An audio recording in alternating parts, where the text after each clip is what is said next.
Hello, and thank you so much for joining us today.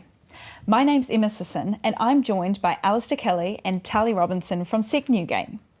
Today, we're going to be talking about how SEG Newgate can help to protect your reputation in preparation for an IPO and beyond. Alistair, Tally, thank you so much for joining me today. Thank you. Hi, Emma. Now, how does reputational risk change as companies grow? Well, clearly, as companies grow, they become even more scrutinised and face greater accountability. So, think about it as a company running up to becoming a listed company. They obviously, if there's a data breach, for example, they have to declare that breach to the ICO, and that fine that they can incur for not doing so is £17.5 million, or 4% of global annual revenue, whichever is higher. That's a significant risk financially that a company faces.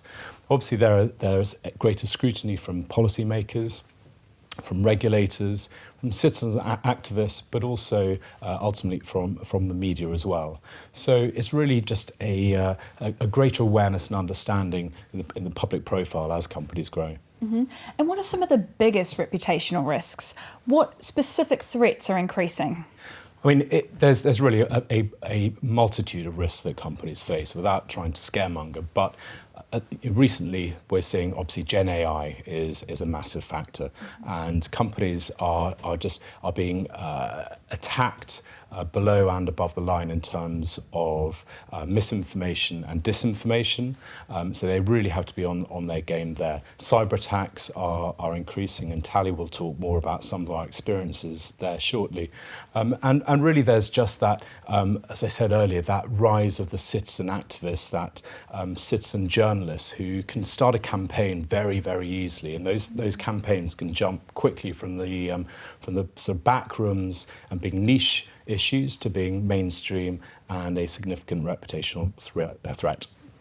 Yeah, as Alistair mentioned, we are definitely seeing a lot more in terms of both cyber attacks and data breaches.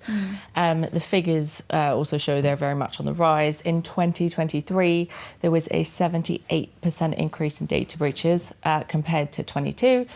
And in Q4 of 24, there was a 30% increase in weekly cyber attacks on corporates compared to the same period in the previous year.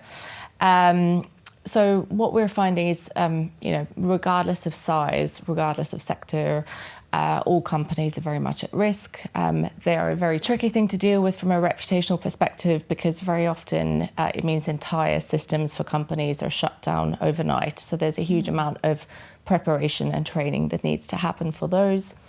We're also seeing definitely a lot more of our support needed on litigation. So both for corporates as well as for individuals themselves, litigation is very much on the rise, and that is also a very difficult thing to deal with in terms of many court cases being open to the public, and in terms obviously of the reputational scrutiny that comes both before, during and after a trial. Mm-hmm. So we've just talked about what we're seeing at the moment. How can companies prepare for a crisis? So I think from our perspective, first of all, we have a number of kind of tools that we are using with more and more success at the moment. Funny, I just mentioned cyber attacks. We have developed an app. It's used in London 2012 Olympics. And the reason for that is the fact that company systems are so often offline. I think what it also helps do is take a company on a journey as part of their preparedness for a crisis. It helps them with training. It will help make sure they know everything from who their spokespeople are to where their crisis playbooks are kept to what is actually in them. We very much help walk them through all sorts of different ways that we can do workshops to prepare them. So proper war game simulation sessions, both kind of analog, which is where you will have journalists testing them, taking them through their paces. You might have members of the police, for example, who are involved in the actual workshops, as well as there are some really incredible new digital platforms available, which are fully immersive in terms of helping both communications teams and C-suite leaders to prepare for crises. But ultimately, training is key, making sure that you not only have crisis protocols, but that you're updating them regularly. And I think having an advisor who is talking you through everything that could possibly go wrong and putting you through your paces ahead of time is the best way to be prepared. Yeah, exactly. Now, really useful points. What should companies do when things do go wrong, though, Tali? So I would say we'd kind of split it into, immediate. So perhaps if you're looking at the very first day, just taking that and subsequent to that, longer term actions. And they differ in terms of the minute a crisis hits, the most important thing is to have in place the right advisors. So we'd obviously include ourselves in that, but communications is obviously key because of the fact you're dealing with so many different stakeholder groups. You're dealing with the public, very often you're dealing with regulators. So having a comms team in place, making sure you have the right legal advisors. If it's a case of data breach or a cyber attack, making sure you have tech forensics. And that's really very much your first phase, is getting the right advisors and getting them in the room together and making sure they're working together, because very often they will be coming at a situation from completely different perspectives.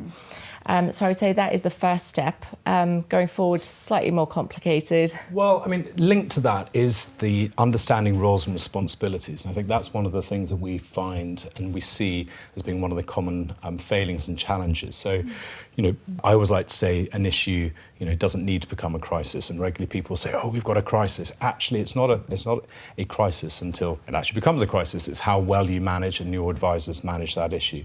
And a lot of that does come down to knowing who's responsible for what, making sure there's clear accountability internally, making sure that there's understanding of which advisors to bring in when and in what way that you work with them.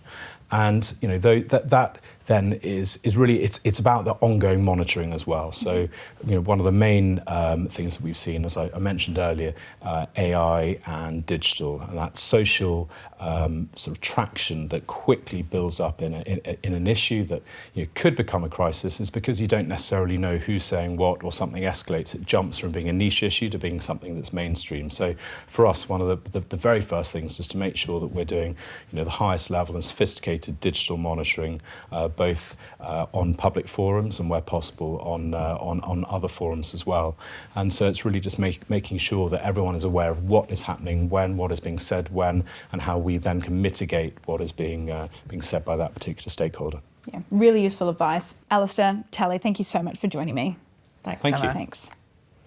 You can hear more at the London Stock Exchange's IPO Forum on Thursday, 14th of November. Thanks very much for watching.